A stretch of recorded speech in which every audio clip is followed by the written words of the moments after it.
It's difficult to say what level, but the tests have been designed so that you don't have to use a calculator. So there'll be nothing in there that's too complicated, I wouldn't have thought. But if you're worried about it, then again, things like practicing number puzzles and numerical tests, that you can get those out of some of the books we've been talking about today.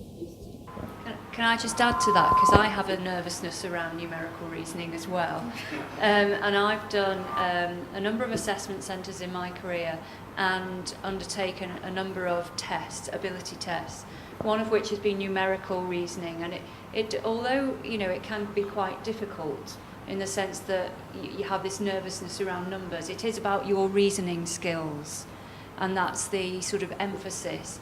The other thing is, because it's a battery of tests, as they call it, then we're taking all of that into account, aren't we, Louise? Yeah. So, you might have strengths in one area and weaknesses in another, but it's taking the whole picture. I once actually took the random myself on a train on the way home because we were about to use it, so I thought it was useful for me to actually see what it was like. It was and surprisingly, more so to myself than anybody else, I sort of passed it.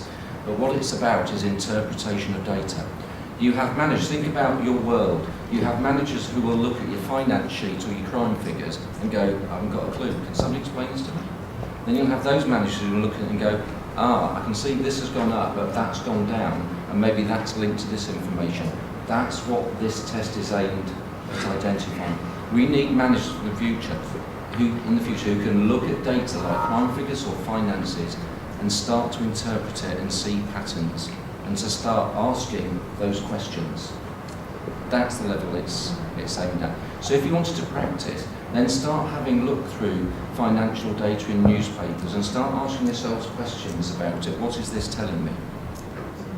And so that's where you don't need a calculator, but you might need an understanding of percentages, so you can see that bar chart, it doesn't start at 0, it starts at 50, so it's not going up 50%, it's only going up 25%. It's that sort of thing.